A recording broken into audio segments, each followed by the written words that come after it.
الحمد للہ رب العالمین والصلاة والسلام علی سید الانبیاء والمرسلین وعلی آلہ واصحابہ اجمعین، اما بعد۔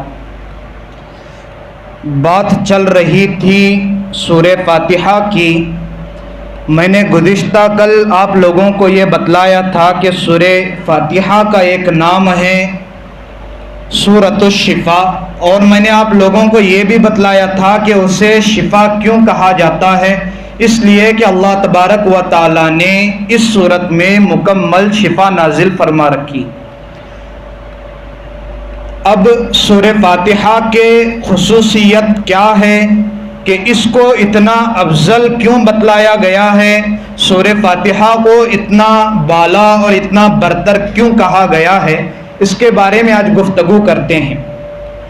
پہلی بات یہ کہ جب قرآن کریم نازل ہوا تو کچھ آیتیں نازل ہوتی تھی، لیکن یہ پہلی صورت ہے جو ایک ساتھ اللہ تبارک و تعالیٰ نے پوری صورت نازل فرمائی، ورنہ پہلی ایسی کوئی آیت اور کوئی صورت نہیں ہے جو ایک ساتھ مکمل طور پر نازل ہو، بلکہ صرف سورہ فاتحہ کو یہ خصوصیت حاصل ہے کہ وہ ایک ساتھ پوری صورت نازل ہوئی ہے۔ دوسری خصوصیت اس کی یہ ہے کہ اللہ تبارک و تعالیٰ نے جب قرآن کریم کی شروعات کی، جب اللہ نے قرآن کی ابتدا کی، تو سب سے پہلے اللہ تبارک و تعالیٰ نے سورہ فاتحہ سے قرآن کی شروعات کی۔ دوسری خصوصیت یہ ہے کہ اللہ تبارک و تعالیٰ نے انسان کے لیے نماز جب فرض بنا کر رکھا ہے تو اس نماز کو شروع کرنے کے لیے اللہ تبارک و تعالیٰ نے سب سے پہلے سورہ فاتحہ کو نازل کیا کہ اگر تمہیں نماز ادا کرنا ہے تو سب سے پہلے سورہ فاتحہ پڑھو۔ تو اس سے یہ بات معلوم ہو گئی کہ سورہ فاتحہ کی فضیلت کیا ہے اور سورہ فاتحہ کی خصوصیت کیا ہے۔ اس کے علاوہ حدیث شریف میں یہ آتا ہے، نبی پاک صلی اللہ علیہ وسلم نے ارشاد فرمایا کہ سورہ فاتحہ یہ ایک ایسی صورت ہے کہ اس جیسی صورت نہ تورات میں اللہ نے نازل فرمائی، نہ زبور میں نازل فرمائی، اور نہ ہی انجیل میں نازل فرمائی۔ اور روایتوں میں یہاں تک یہ بات ملتی ہے کہ اللہ تبارک و تعالیٰ نے قرآن کریم میں اس جیسی دوسری صورت کوئی نازل نہیں فرمائی۔ تو یہ سمجھ سکتے ہیں کہ اللہ تبارک و تعالیٰ نے اس کی کتنی فضیلت رکھی ہے اور اللہ تبارک و تعالیٰ نے اس کی کتنی بڑی خصوصیت بیان فرمائی ہے۔ اور ایک بات یہ کہ اللہ تبارک و تعالیٰ نے سورہ فاتحہ کو ایک متن بنا کر پیش کیا ہے، یعنی اللہ تبارک و تعالیٰ نے اس میں قرآن کریم میں جتنے بھی مضامین ہیں، ان مضامین کو اللہ نے مختصر طور پر سورہ فاتحہ میں نازل فرمایا۔ اس کے بعد اللہ تبارک و تعالیٰ نے ایک لفظ کو ایک لفظ کی تشریح اور ایک لفظ کی تفسیر اللہ نے پورے قرآن میں بچھا دی ہے۔ اچھا، اب سورہ فاتحہ کا نام کیا ہے، روایتوں میں اس کے متعلق کیا آتا ہے، میں آپ لوگوں کو بتلاتا ہوں کہ اس کے مختلف نام روایتوں میں اور تفاسیر کی مختلف کتابوں میں ملتی ہے۔ نمبر 1، سورہ فاتحہ کا نام سورہ شفا ہے، اس لیے کہ میں نے گزشتہ کل آپ لوگوں کو تفصیلاً اس کے بارے میں بتلایا ہے کہ اللہ تبارک و تعالیٰ نے اس صورت میں مکمل طور پر شفا نازل فرمائی ہے۔ نمبر 2، سورہ فاتحہ کا دوسرا نام ہے سورہ دعا، اس لیے کہ سورہ فاتحہ میں مکمل 7 آیتیں ہیں۔ ان 7 آیتوں میں اللہ تبارک و تعالیٰ نے شروع کے 3 آیتوں میں اپنی حمد و ثنا بیان کی ہے، اور آخر کی 3 آیتوں میں اللہ تبارک و تعالیٰ نے انسان کے لیے دعا نازل فرمایا ہے، اور بیچ میں ایک جو آیت ملتی ہے وہ آیت اس میں تھوڑا سا دعا بھی ہے اور تھوڑی سی اللہ تبارک و تعالیٰ کی حمد و ثنا بھی ہے۔ اب میں آپ لوگوں کو سمجھاتا ہوں کس طرح۔ شروع کے 3 آیتیں الحمدللہ رب العالمین، تمام تعریفیں اس اللہ کے لیے جو تمام جہانوں کا پالنہار ہے۔ یہاں اللہ کی تعریف ہو گئی، الحمدللہ رب العالمین، تمام تعریفیں اس اللہ کے لیے جو تمام جہانوں کا کیا ہے؟ پالنہار ہے۔ اس میں اللہ کی تعریف ہو گئی۔ دوسری آیت الرحمن الرحیم، جو بڑا مہربان نہایت رحم کرنے والا ہے، اس میں اللہ کی بڑائی اور اللہ کی تعریف ہو گئی۔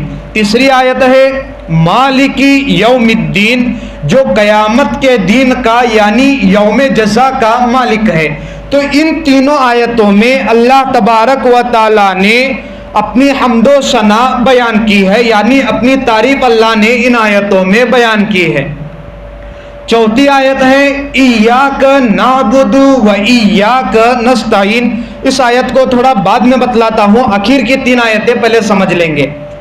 ایاک نعبد و ایاک نستعین اہدنا الصراط المستقیم، کہ اے اللہ ہم کو راہ راست پر یعنی ہمیں سیدھے راستے پر کیا کر؟ گامزن فرما۔ یہ کیا ہے؟ اے اللہ ہمیں سیدھے راستے پر تو کیا کر؟ گامزن فرما، یعنی ہمیں سیدھے راستے کی توفیق دے۔ یہ اللہ سے ہم دعا مانگ رہے ہیں۔ صراط الذین انعمت علیہم، کون سا سیدھا راستہ؟ وہ سیدھا راستہ جس پر آپ نے انعام نازل رکھا ہے، جس پر آپ نے انعام رکھا ہے۔ صراط الذین انعمت علیہم غیر المغضوب علیہم ولا الضالین، نہ کہ وہ راستہ جس پر آپ کا غضب نازل ہوا ہے، یعنی آپ کا غصہ جس پر نازل ہوا ہے، نہ کہ وہ راستہ، اور نہ وہ راستہ جس پر لوگ چل کر کیا ہو گئے؟ گمراہ ہو گئے۔ تو بتلانے کا مقصد یہ ہے کہ شروع کے 3 آیتیں جو ہیں وہ اللہ کی تعریف ہے، آخر کے جو 3 آیتیں ہیں وہ دعا ہے، اور بیچ میں کی جو آیت ہے وہ تھوڑی دعا ہے اور تھوڑی اللہ کی تعریف ہے۔ ایاک نعبد، تیری ہی عبادت کرتے ہیں، اے اللہ ہم تیری ہی عبادت کرتے ہیں۔ یہ لفظ کیا ہو گیا؟ اللہ کی تعریف ہو گئی۔ اے اللہ ہم تیری ہی عبادت کرتے ہیں۔ ایاک نعبد و ایاک نستعین، اور اے اللہ ہم تجھ سے ہی مانگتے ہیں، اور اے اللہ ہم تجھ سے ہی کیا کرتے ہیں؟ مدد طلب کرتے ہیں۔ تو یہ لفظ کیا ہو گیا؟ دعائیہ ہو گیا۔ تو خیر بتلانے کا مقصد یہ ہے کہ اللہ تبارک و تعالیٰ نے اس سورت میں 7 آیتیں نازل فرمائی۔ 7 میں سے پہلی 3 آیتیں جو ہیں وہ اللہ کی تعریف ہیں۔ اخیر کے جو آیتیں ہیں 3 آیتیں، اس میں اللہ تبارک و تعالیٰ نے دعا نازل فرمائی، اور بیچ میں کی جو آیت ہے وہ بین ہے، یعنی تھوڑی تعریف ہے اور تھوڑی کیا ہے؟ دعا ہے۔ اچھا، دوسرا نام سورہ فاتحہ کا، اس کو ام الکتاب کہا جاتا ہے۔ ام الکتاب اس کا مطلب یہ ہوتا ہے کہ کتاب کی ماں، کتاب کی ماں۔ اس لیے کہا کتاب کی ماں کیونکہ سورہ فاتحہ جو ہے یہ پورے قرآن کریم کی جڑ ہے، اور پورے قرآن کریم کیا ہے؟ وہ ایک درخت ہے، اور جو جڑ رہتی ہے اسے ہمیشہ اور عربی میں ماں کے لفظ سے اور ام کے لفظ سے موصول کیا جاتا ہے۔ اچھا، اور اس کا ایک نام یہ بھی ہے سبع مثانی، 14ویں پارے میں ہے سبع من المثانی والقرآن العظیم۔ سبع مثانی یعنی 7 آیتوں والی، 7 آیتوں والی قرآن کریم میں یہی ایک سورت ہے، تو اس لیے اسے سبع مثانی بھی کہا جاتا ہے۔ خیر بہت سارے اس کے روایتوں میں کہیں تو 10 نام ملتے ہیں، کہیں 12 نام ملتے ہیں، تو کہیں 17 نام ملتے ہیں۔ تو جتنے نام بتلانا ضروری تھا میں نے آپ لوگوں کو کیا کر دیا؟ بتلا دیا۔ اور قرآن کریم میں سورہ فاتحہ یہ جڑ کے مانند ہے، اور پورے قرآن کریم کیا ہے؟ اس کا درخت ہے۔ انشاءاللہ کل پورے قرآن کریم جو پورے سورت ہے، سورہ فاتحہ جو ہے اس کا ترجمہ ہوگا، آیت آگے جو ہے دوسری سورت کو لے لیں گے۔